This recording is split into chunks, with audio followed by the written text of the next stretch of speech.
Broadcasting from Orchard Park, New York, and Boca Raton, Florida, it's the Freight 360 podcast. From freight broker sales tips to sports talk, this podcast is all about helping you grow as a freight broker. We're your hosts, Nate Cross and Benjamin Kowalski. Let's talk freight. Alrighty, welcome back. It's episode 231 of the Freight 360 podcast. We're talking about claims today, but first, make sure to hit that subscribe button if you haven't done so. Follow us on social media. We got like a Twitter now, I think, right? Yeah, we got a Twitter. We got a Facebook group. Share us with your friends. Make sure to hit the like button, leave reviews, etc. Check out our website, freight360.net, and the Freight Broker Basics course to get the best training in the industry. And actually, Ben, we actually had a opportunity to join Chris Jolly's show yesterday, kind of talking about training and coaching. Great discussion. So if you guys are fans of us, Chris Jolly is a friend. We co-teach the TIA's new broker success package for TIA. Check out his podcast, Coffee with the Freight Coach. You'll see Ben and myself talking about that stuff whenever he releases it. Sweet, man. Is Florida warming up at all? It is. It's a little bit warmer this week than it was. I mean, today got a little colder. It's back in the 50s, but the past 3 or 4 days, it was lows in the high 60s to low 70s. I'm getting the itch, man. My wife and I put up on like our mantle above our fireplace those little blocks with like letters and numbers you can spell out like happy birthday and all that, and it just says like days till Florida.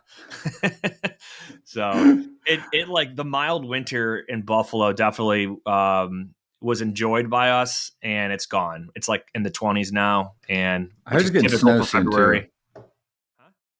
I saw snow in the Northeast, definitely on the New York, eastern New York side. Get that. There was a big winter weather system that came through. It had like a name and everything. I don't remember what it was, but yeah, that went through like New York, Boston.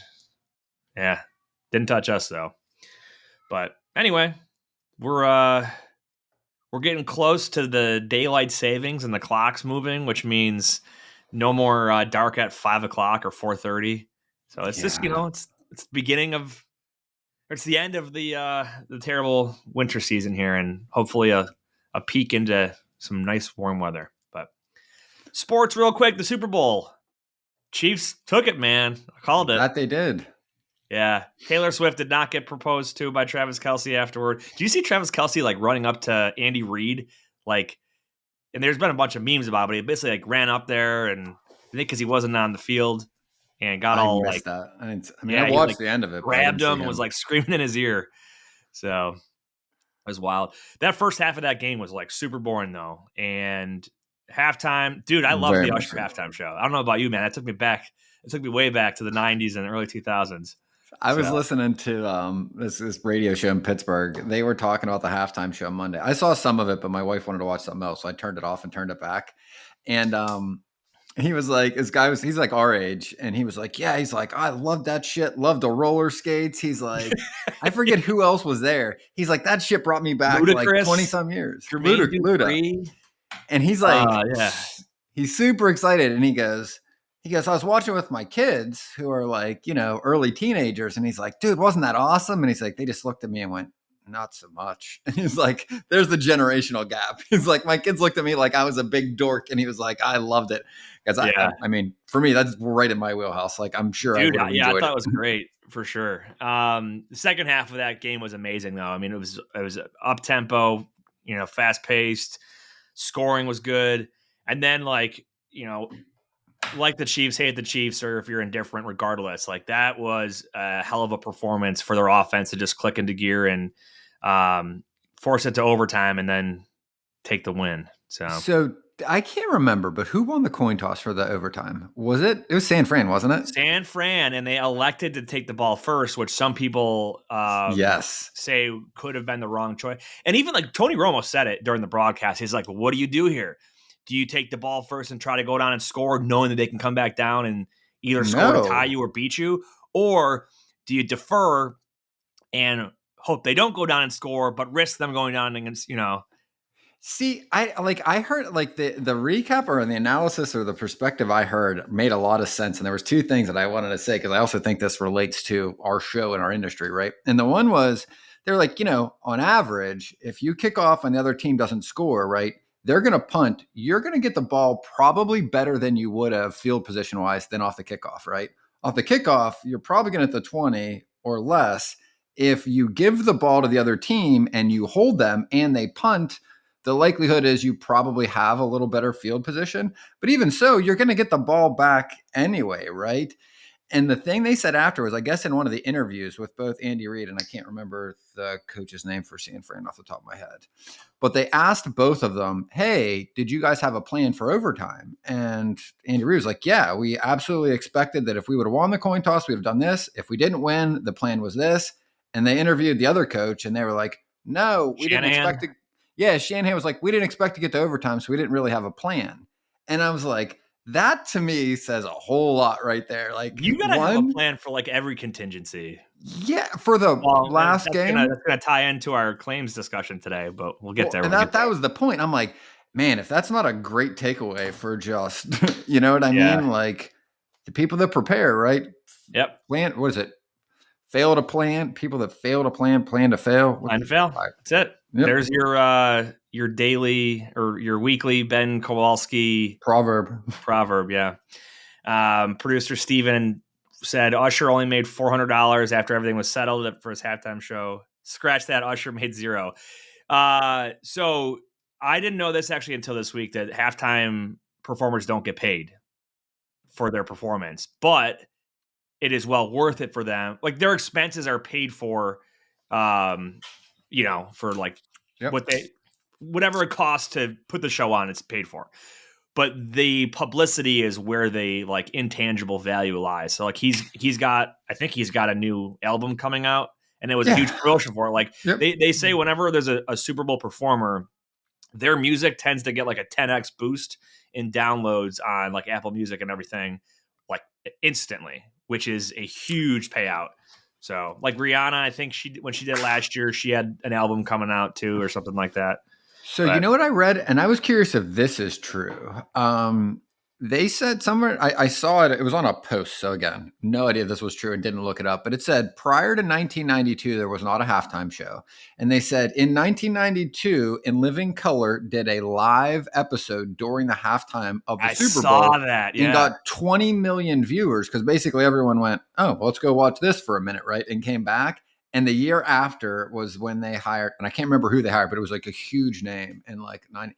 And I'm like, I don't know if that's true or not. I was like, but that's really interesting. I saw that in an article last week, unless we both read the same article and it's wrong. But anyway, that's sports. In news, just check out our newsletter. We put everything in there on Tuesdays and Thursdays. It comes out. And what are some big takeaways that we saw? Oh, dude, that plane crash in Florida, the truck drivers dash camera caught the crash. Did you see that? No, I saw. There's a link in our local news if anyone listening wants to see. I mean, it's tragic, but it shows like the plane coming down. Wild story there, and like it sounds like the pilots are kind of like heroes. The pilot and co-pilot were the only two fatalities, and it's tragic regardless. But they had the two passengers and the flight attendant get to the back of the plane where it was the safest for a landing and impact.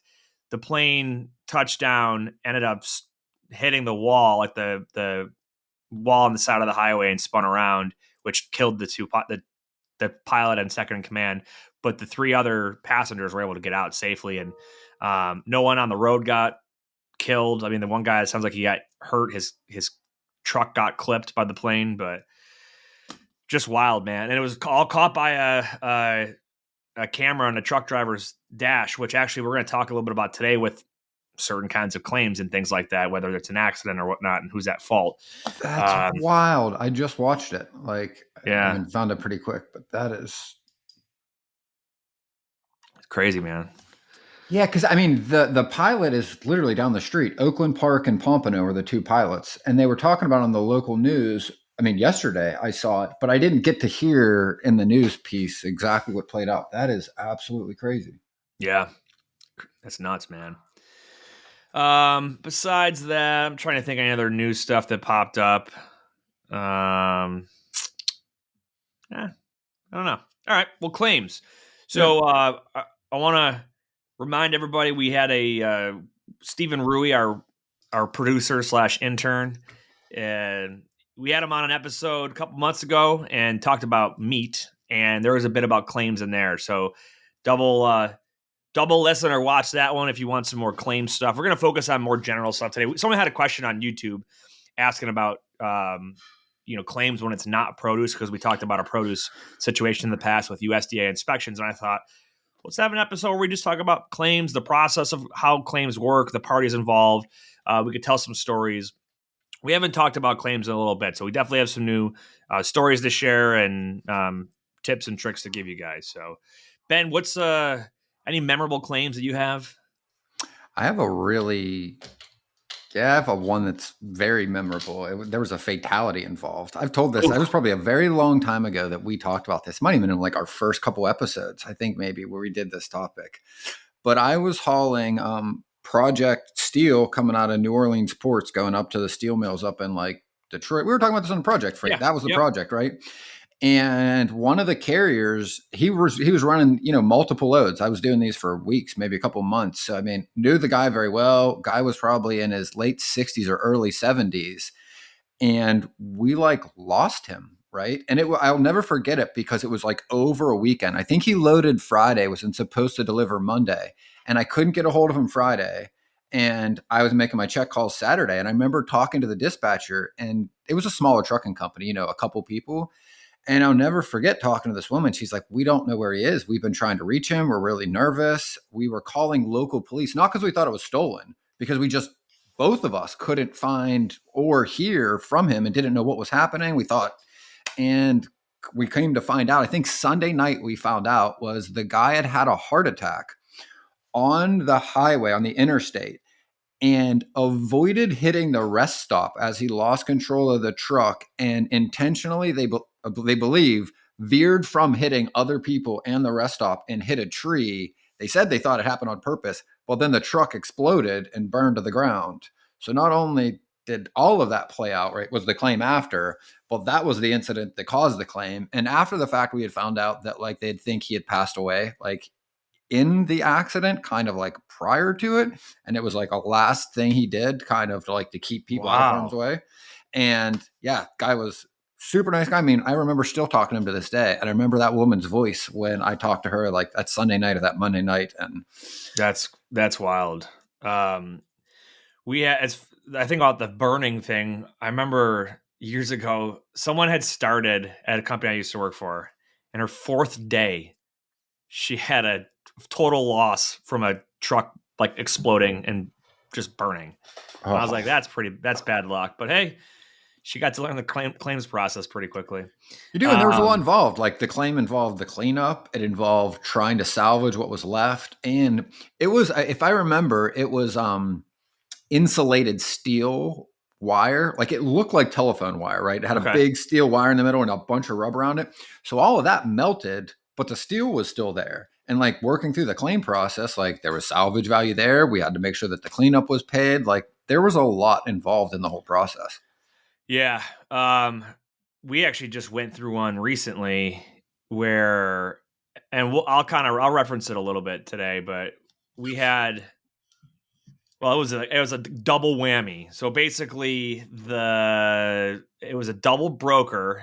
So we had a newer guy at our company, and he got double brokered on, and it was onions that ended up freezing because there was issue with the reefer not being set properly. But anyway, it got accepted by the receiver, and then afterward they're trying to file a claim. So now there's a big dispute about who's at fault. Yeah. Basically everyone's a little bit at fault, shipper, receiver, and carrier. But so this is what it was. Tired of struggling to find accurate rates and the right carriers for your freight? With DAT1, you can access more than 500 million posted loads and trucks every year. That's 3 times more capacity than any other load board. Plus, their integrated freight management system makes it easy to cover loads 24/7. They have the most trusted network of carriers, brokers, and shippers in the country. You'll get real-time rates on every lane so you know exactly how much a shipment will cost before you commit to it. Plus, you get instant access to top bids from qualified carriers around the country. Get 10% off your first year of DAT1 when you visit the link in the show notes. They sent in I've told stories like this, but it happened again. They sent in a vented van and had propane tanks in it. Again? This is Dude, not the you same run guy into that this I've more than referenced in the anybody past. I've ever talked to. They had 2 propane heaters and they tipped over. And the guy told him, like, hey, the customer advises to take the southern route to avoid the colder temperatures. And they didn't. And either way, there was some frozen onions. But the customer's a little bit at fault for loading them, knowing that it was not the right equipment. The broker got double brokered on, and the receiver, well, the carrier obviously was the one hauling it, and the tanks didn't keep the temperature right, and the receiver accepted it. And then they're like, "Oh, it's damaged. We had to file a claim." So we're dealing with double broker, trying to figure out a claim, and now it's like, well, since it wasn't rejected, and there's going to be a claim on a delivered load after the fact, now the customer is disputing paying the freight bill when they legally have to, because we legally have to pay the truck because it was an accepted shipment, not a rejected shipment with a claim. So it's a mess. I have like 3 or 4 questions. Go ahead, man. That's what we're just out of the gate, right? So the first question I have is, what commodity was it? Onions. Okay.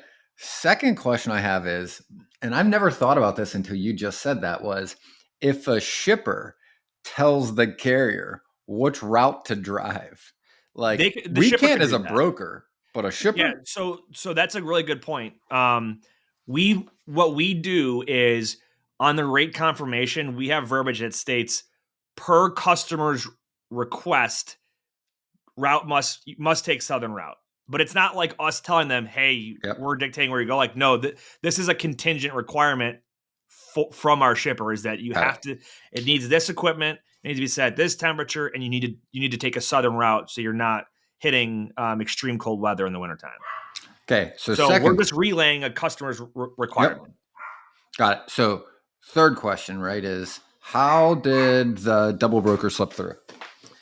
What and how happened? It was just lack of vetting. So the load was supposed to pick up on a Tuesday, I think, and ended up showing up on a Friday and a different. He didn't even know. Like I said, he was new to the company and didn't know our process fully yet.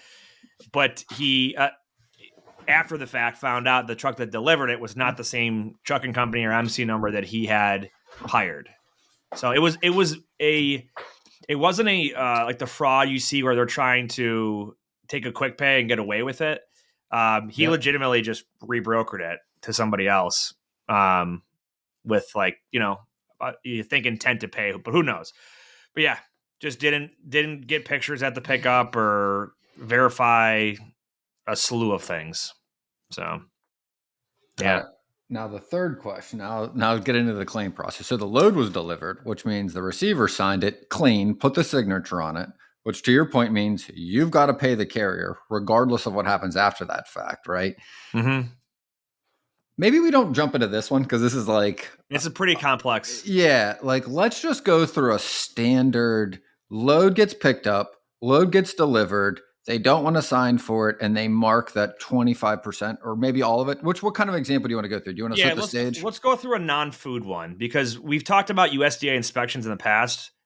Because what we're going to talk about here still, all this will apply. But in addition, when it's like like if it's like produce, for example, like onions, you can order a USDA inspection, and they'll come out. Like, we actually talked about this on an episode of Blue Book.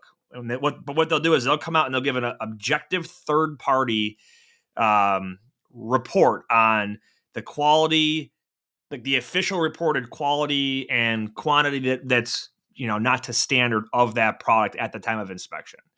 But so that would be in addition to what we're going to talk about. But like a normal claim, what will trigger a claim? Well, it's going to be damaged product, shortage of product, Those are, I mean, that's like your main two, right? It's either damaged or it's missing. So we're going to file a claim. Yep. Damage is like your most common. So it could be that it wasn't secured properly in the truck and it tipped over. Obviously, we mentioned reefer stuff. It could melt or it could get too warm, too cold. You could have accident, like you mentioned, right? So they get in a car accident or they get in a vehicle accident and the stuff gets damaged from the accident, like the case with the burning. Either way, right? The product's damaged. So where this gets properly annotated would be upon, you usually know about it when it gets delivered, right? They get to the receiver, they pop the trailer open, and they're like, that's not how it's supposed to look, right? Whether it's damaged, tipped over, there's water, like there's liquid leaking, there's all kinds of ways it could happen. But either way, that stuff needs to be annotated on the bill of lading. When you look at a bill of lading, which is a legal document that follows that, it follows the possession of the freight throughout it, right? The shipper signs off that, hey, we loaded 20 pallets, boom. And then the carrier signs off, I'm accepting this load, right? And this is here's what's on here. And then the receiver is the third person. They sign it. Yep, I am signing that I've received this quantity. And if there's damage, that should be annotated on the bill of lading by the receiver to cover their butt. So that way they're not at fault for it for any reason. Because what you might have is somebody that receives a product, they damage it, like maybe one of their dock workers jabs it with a forklift by mistake, and they're like, oh my God, it showed up damaged. It's like, well, no, it didn't. You just accepted it. And it's signed right here. So does that make sense, right? Like how the standard thing would go. Product shows up damaged, and that's makes perfect sense, right? Like, and that's where I don't want to go through the example you just said first, because like I have a lot of questions because I haven't run into that specific instance. We can ask after. So you're right. Keep going. Go from there. Yeah. So the receiver can reject the product. They can accept it as but annotate that it's damaged. Those are kind of like a common ones. So let's go through one. Hold on. Let's go through them one by one because I think it's helpful. So your options. Load gets delivered. First is receiver says rejected. What happens from that point forward? It could be a few things. You're definitely going to want to get with your customer about it, like the shipper. And keep in mind, like we always say, bad news gets worse with time. So as soon as you have an inkling of any kind of claim, you should be talking to your customer and whoever manages claims within your brokerage, whether it's yourself, if it's just you, or if it's somebody else in the company. In freight, time is money, and efficiency is key. That's where Levity comes in. Imagine automating your email operations to do more with less effort. Levity connects directly to your inboxes, extracting vital information from emails and attachments in real time. It seamlessly integrates with your TMS, empowering you to quote faster, build loads more efficiently, and book more freight in less time. Whether it's incoming emails from shippers or carriers, Levity's got you covered. It understands any language, any format, and even interprets non-standard formatting. Visit levity.ai today to sign up and get started. Because the customer might say, okay, here's what we do when this happens. Or they might say, this is the first time it's happened. We have to figure this out. Depending on how far away it is, sometimes they're like, bring it back to us. Or they might say, we can sell first option. Okay. I want to go through them one by one. In first option, the shipper tells you the receiver rejected it, or they find out the receiver rejected and they go, bring it back to us. Who pays the transportation fee to take the load all the way back to point A? Well, it depends on who's at fault. And the finding of the claim, the result of the claim is what's going to determine that. If the carrier is ultimately at fault. We'll go back a second. So right now in the scenario, right, my load was supposed to deliver an hour ago. I got a call from my carrier. They rejected my load. And he goes, what am I going to do with this? I call the shipper, right? And what if they say, I guess if it's obvious, I can't imagine the shipper is just going to go, I'll pay the freight bill to bring it back. And I guess it matters like where we think the claim was. Like, was it because it wasn't hauled correctly or handled correctly or because... Yeah, it's going to all be situational independent. And it's usually somewhat obvious who's at fault, right? Yeah. Like you kind of know, like if it was loaded and it was good and then it shows up and it's damaged, 9 times out of 10, the carrier did something wrong. Yeah. Well, and in that scenario, probably more than 9 times out of 10. Probably Okay. 99 times out of 100. And I'm just, don't quote me on that stat, but if it was good when it was loaded and it was bad when it arrived, something happened in the middle. Right. So in your normal scenario where the carrier will say would maybe be obviously at fault, I'm trying to think of even an example that just like really makes that obvious. I'm like, because even some of the ones like that I've had. I mean, reefer breakdowns, that's like a common one. That's Yeah, where like reefer you're going to see it in breakdown. produce a lot, right? It could be that the reefer unit broke down or what malfunctioned or they didn't put more fuel in the tank for the reefer unit. Right. Like, Okay, well, in that scenario, and they go, hey, all garbage. And the shipper goes, I can imagine if it's produce that the shipper says, don't bring it back to me. Because at what point there's would that ever usually, make sense? so like food items, sometimes they can salvage a portion of it. And then the claim would be the part that was a loss, like maybe half of it or less. Yep. But there's oftentimes places they can go dispose of it. And these receivers for food items, they know this stuff is part of regular business. So they're going to tell you, like, you can go dump it here, or there's a food bank that will take this. It just doesn't meet our standard, but the food bank can decide what they want to take and the rest can be tossed. And they might be able to accept a portion of it. So it really all depends. But if let's say, for example, it's a expensive piece of machinery that's worth $500,000 and it got damaged somehow because it's a flatbed or it's an open deck, they didn't have it tarped or something, right? And boom, let's go through that one. That's the one that went through my mind. They can fix it. You know what I mean? Okay, so I'll go through one, right? Say we loaded a flatbed, right? And it was supposed to be tarped and it wasn't, and it was lumber and it's soaking wet and they reject it, right? On the other end. Does the shipper have any responsibility that it wasn't tarped? Or is that all on the carrier and is that always on them? I think it depends on. I mean, I would probably say I would say they share some responsibility for negligence, knowing that they loaded it and let the guy drive away without it protected. That's kind of like the situation that I mentioned just here. Like the shipper loaded not a reefer, but a van with propane tanks in it. Like, come on. I know people do that and it's stupid, but when it gets screwed up, you're kind of at fault a little bit. So yes, I would say, but here is the deal that, and we should probably get into the claims process and what it all does. But at the end of the day, like the customer might say, I'm not eating that. Like I need to get paid for this. But if a claim gets denied by the insurance company because 3 parties involved were all idiots and what happened is not part of the claims coverage, they're going to say the claim's denied. And now you've got, let's say, $50,000 loss. So either everybody chips in a little bit to take care of the customer and the customer eats some, or the customer just gets screwed and never use the broker again. Or that carrier if it was just the carrier. So let's go through. Yes. Okay.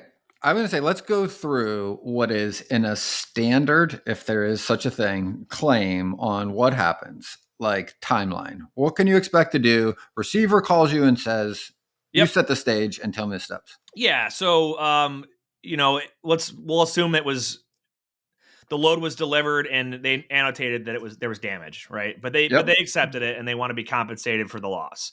So what will happen is the insurance company that we're referring to here is the carrier's insurance company. And this is going to be they're the primary cargo insurance holder. And what that insurance covers is the freight that's on board their truck, not the truck itself. So there's an accident. That's a different, like the cargo policy covers the cargo. And then you've got like your auto liability and everything else that's going to cover everything that's not the freight. But in this case, the motor carriers in cargo insurance is who the claim will be filed with, right? And this can be filed by the shipper if they work directly with the carrier, or if there's a broker involved like us, right? One of our value adds to a customer is that, hey, we will handle the claims process for you. You're the beneficiary of the claim. The motor carrier carries the insurance. It doesn't involve us whatsoever, but part of our job to take care of both you and our carriers is to handle this claims process. And that's typically what happens. So you typically have some sort of, it depends by the company, but you might have a standard like claims packet that you fill out. I bet the larger companies probably have something that's very like systematic and was approved by lawyers and whatnot. We just do a basic presentation. We're going to compile a PDF that's got, pages of, what happened, communication, pictures, timeline, etc. Right? Everything that the adjuster from the insurance company is going to want. And if you don't know, when you go to file the claim, they're going to tell you. If you've been in business long enough, you've done claims, you kind of know what they're going to ask for. So that way you can have it all ready to go and packaged up and get it to them. The reason that a lot of claims take so long to pan out is because you're waiting on somebody to do something. And don't let that be you. Because the faster you get it handled, the faster your customer gets made whole. Mm-hmm. So I've seen claims take 6 months or longer because there's so much back and forth. You're cut and dry, very straightforward ones. You can handle that in a few weeks or a month, as long as everybody's being diligent and doing what they have to do quickly. But Blue Book Services is the resource you need if you're transporting fresh produce or lumber.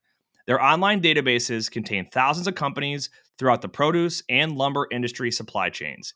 You can easily search their databases to generate new sales leads.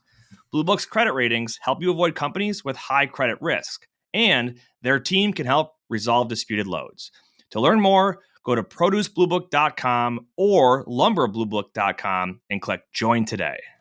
The takeaway here is that we are filing a claim on the carrier's insurance on behalf of the shipper, who is the insured party or the beneficiary of that payout. And then eventually that check would be cut. Basics covered there, 101? Yeah. So again, just to reiterate, there's a claim, sign off the receiver. They don't want to receive it because it's damaged. They denote the bill of lading, but they accept it, not rejecting it with saying what's damaged. So you get the BOL, carrier says, hey, or receiver to be specific, goes, hey, 45 or half of these pallets are damaged. They denote that on the BOL. We want to file a claim, right?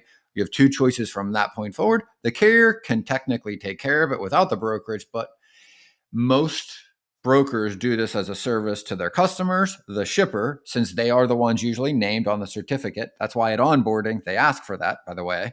So you are basically going through, lining out everything that happened and writing a report step by step from pickup to delivery, what occurred. This is why your notes are really important in your TMS so that you have them all there. You upload all the documents, send that over to the insurance company that then usually reaches out to the carrier for their side of things to verify everything. They put together, I guess they also reach out to the shipper too.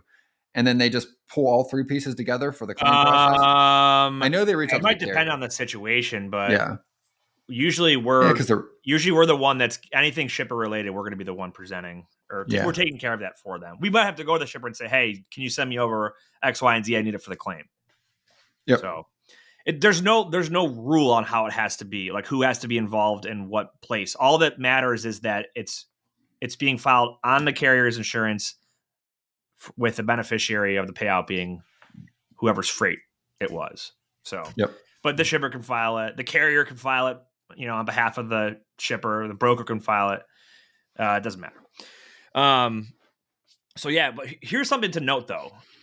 Insurance policies have deductibles, right? Like your car insurance, you might have a $500 or $1,000 deductible.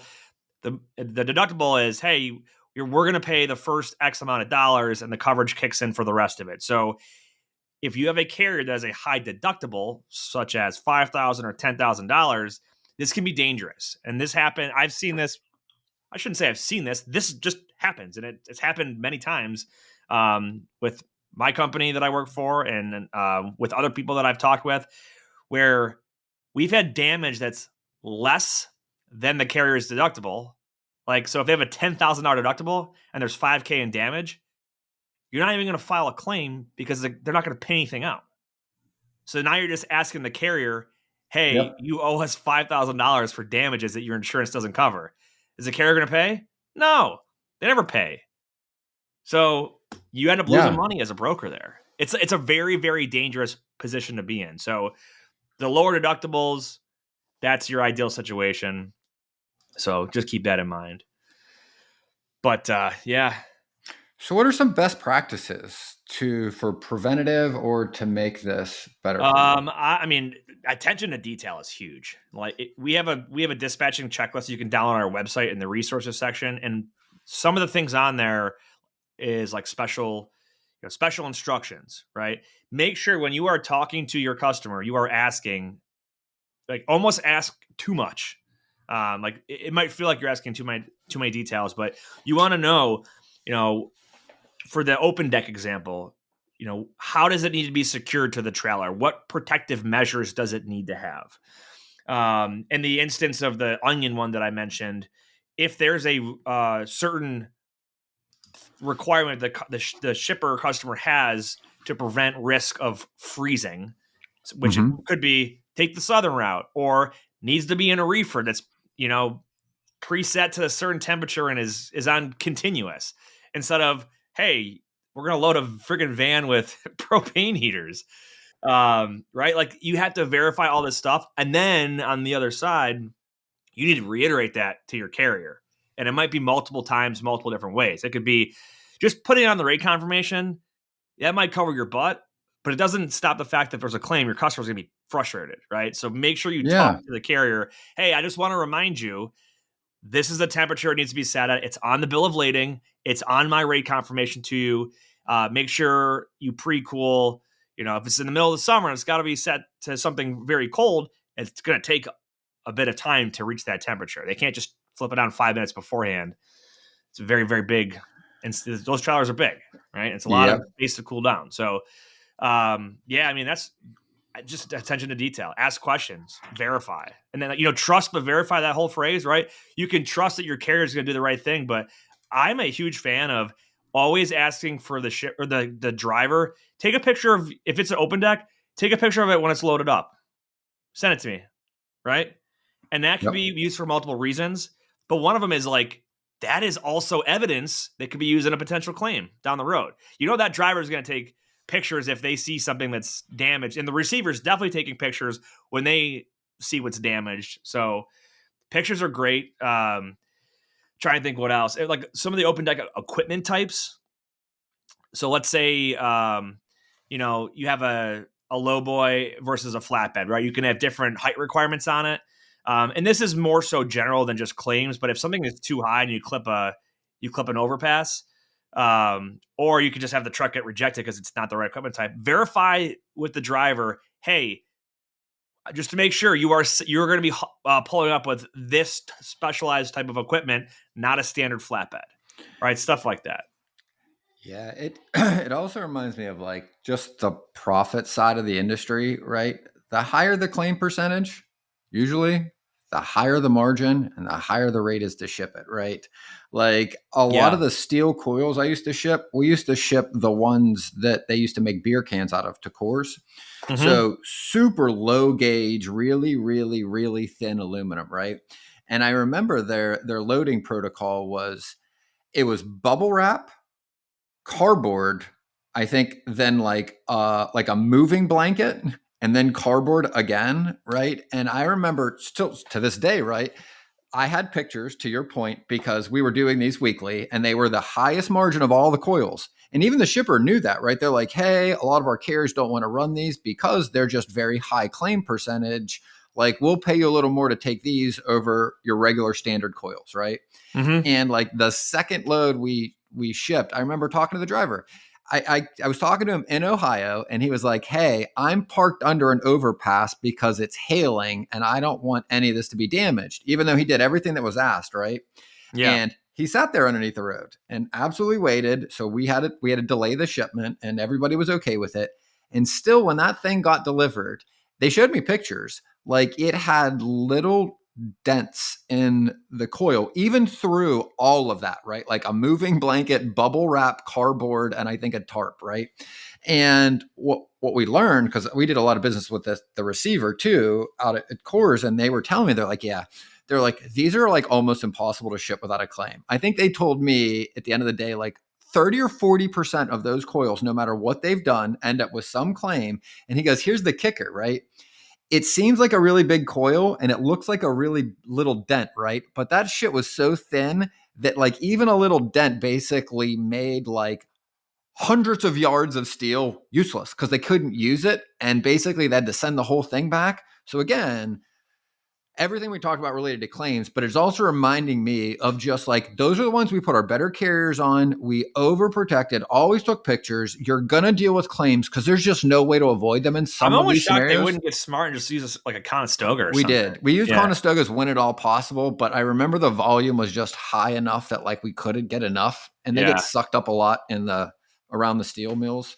Yep. But you're absolutely right. And yeah, I mean, just that one instance, because I remember this guy just did everything correct. I remember looking at the pictures and then looking at the claim, and it was just like, yeah, I mean, like I don't really know what you do at that point. Like, Yeah. I mean, So I want to point something out too that it's kind of administrative, but people are like, all right, so claim, what about like the freight bill? Like, does it get paid? Does it not?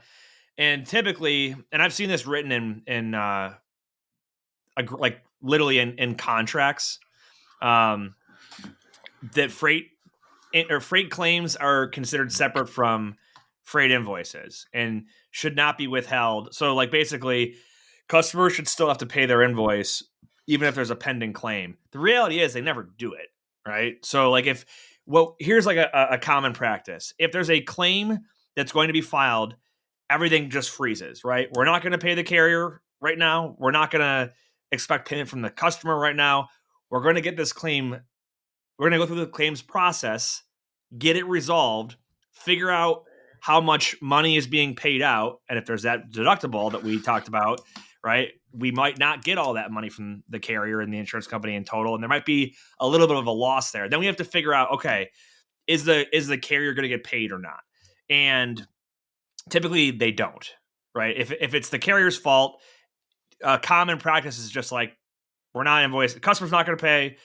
Carrier's not going to get paid. It is what it is. Now, an interesting one, in the Onion instance I brought up earlier, it was delivered and it was accepted. And now they're filing a claim after the fact on a delivered basis, which means that legally we're bound to pay that carrier for their services because they fulfilled what we hired them to do.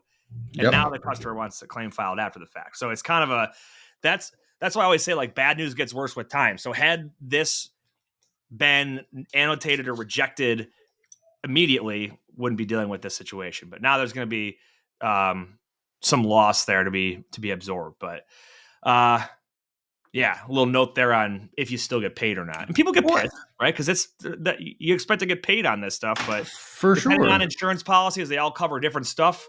I've seen them where the claim covers the cost of additional transportation if like something has to go get salvaged or dumped, and they're salvaging the rest of it. Yeah, I mean it's there's all kinds of situations here. We should bring in we've done insurance episodes, but we should bring in someone who's like a claims expert to go through like it's a good from idea. their perspective, because that's all they do. You and I are just exposed to it. But Steven, can you make a note to look on LinkedIn and see if you could find anyone that just does that? I mean, someone in our network, I'm sure we know of somebody that I'm just not thinking of that probably sits and does that on a daily basis, but it would be a really good interview for sure. Good deal. Producer Steven behind the scenes. Oh, he actually added something in there too. This is interesting. So fun little fact, ice cream and bags of chips cannot exceed 5,500 feet elevation. So we have to send them the southern route as well. I've never come across that before. That's interesting. So, well, cool. Appreciate the tip there, Steven, and the advice. We'll see if we can get somebody in the claims realm to come on the show and pick their brain on it. But yeah, I guess to put a bow on this, as one would say, just as soon as you have an inkling that there might be a claim, get everybody who needs to be involved, right? You want to have a very good electronic footprint, timestamps of events, who you called, what they said, pictures that were taken and sent, etc. That stuff is going to make the claims process very smooth. Where they get drug out over a long period of time is where there's conflicting information. One person suggests one thing and other person's evidence suggests something different. And that's where it gets very, very messy. At the end of the day, I mean, it's like if you get in a car accident, they're going to deem somebody at fault or partially at fault. And we're at the the insurance company is going to either It's all approve subjective. or deny. We're at the mercy of that. So if you can prove everything that you need to prove, that's good. That's what I was getting at, right? And I think one of my takeaways, right, and for anyone out there, when I think about all of the claims, and there's more claims for some commodities and other commodities, right? Like, just keep it simple. If you do everything that shipper asks you to do within their agreement and their conversations with you for the requirements of a load, right? If it's a flatbed, the tarps, the securing of it, every aspect of it, right? And a second one, right, is let's say it's produce. If you make sure whatever that shipper tells you, you got to pre-cool that trailer, better pre-cooled, right?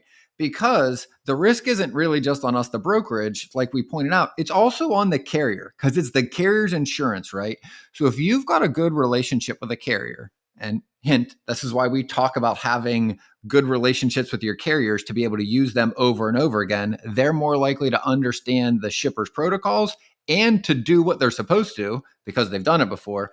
But more importantly, what you pointed out, Nate, is it's like if you can get the carrier to do all of the things that you would do if you were on site, right? Like take a picture of the way it was secured, making sure you had verified that you pre-cooled it. And more importantly, verify that the cargo going into your truck, right, was the proper I don't want to say quality, but in the right condition before you've left, right? Like to your instance, what that means in produce is, did you pulp it? Did you make sure that that produce was getting loaded into your truck was also pre-cooled just like your trailer?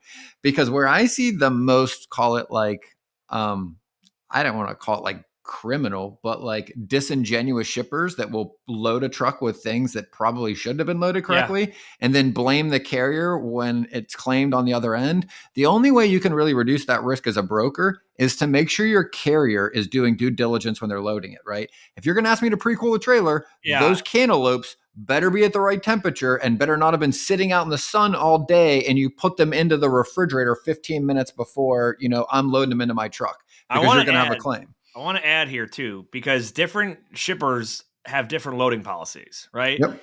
Is it shipper loading count, meaning the shipper's the one that's loading it onto the trailer and counting everything and putting it on the BOL? If that's the case, the driver didn't necessarily have a way to be able to see this stuff, right? We've had issues where the driver tells us like, I wasn't even allowed to see how it was getting loaded or who loaded it, right? Whereas obviously in other situations, if you have a flatbed, you're going to see it getting loaded. But if you're backing up against a warehouse or distribution center and you're not allowed in there and they're going to put a seal on it, like you don't know. Exactly. Right? But all the better. That could be a dangerous You'd rather thing. have it sealed. If you're the one driving, you want to know where the weight's distributed and how it's secured because it's going to affect the way that your vehicle handles. So anyone that has driven a Class 8 truck before or a large vehicle or moving truck for that matter, right? You know that like having weight too high is one thing. And also like driving on snow where the weight is distributed over your axles is going to affect your traction. So like this is a thing where drivers should be very it's in their best interest to understand how and where things are loaded on their trailer. So. Yeah. And again, I want to make a point. Like this isn't always possible. Like you pointed out, I guess I would say is like, if and when it is possible, do as much of this as you can. If I'm driving a truck, if I can look at it, I'm going to. If I can take a picture, I'm going to. If they don't let me, I'm going to note that in my logs too to make sure I let the broker know this is the scenario. Because I've seen carriers. Well, that's right. They write SLC on BOLs for that. Yep. And it's like I've seen carriers get screwed in these scenarios where they did everything they were supposed to. The shipper didn't do what they were supposed to, and they did that just to blame the carrier's insurance, right? Yep. Good deal. All right, that's good enough on claims, man. We can go down a rabbit hole, but I don't want to get too deep because we can do another episode where we talk in detail with either a claims analyst or maybe from an insurance company that handled the actual claim process. Check out our episode with LoadSure as well. That they're a really cool single load first position insurance coverage that brokers can buy for their customers. Yep. We had a really cool talk about what goes into a cost for insurance and especially those all risk policies and talk through some exclusions and stuff like that. We didn't even talk about excluded commodities, but that's another thing. I'll just add it at the end. Make sure that the commodity that you're hauling is not excluded from the carrier's cargo policy because that will definitely be a big one. Claim, and your customer is going to be screwed, and you either have to make them whole and pay for it yourself or lose a customer. So that is all. You got anything Any got any more proverbs to give us today? I said no, not off the top of my head. Fair enough. Well, good deal, man. Final thoughts. Whether you believe you can or believe you can't, you're right. And until next time, it's officially the 2024 NFL season in my mind. Go Bills! That wraps up this episode of Freight 360. Check out the show notes for links to anything that we've referenced on this episode. And make sure to visit us online at freight360.net to see our entire library of episodes, videos, blogs, and more. And make sure to check us out on Facebook and subscribe to our YouTube channel for daily and weekly tips and content. And if you'd like your question answered on the show, fill out the Contact Us form on our site, and we'll see you next week.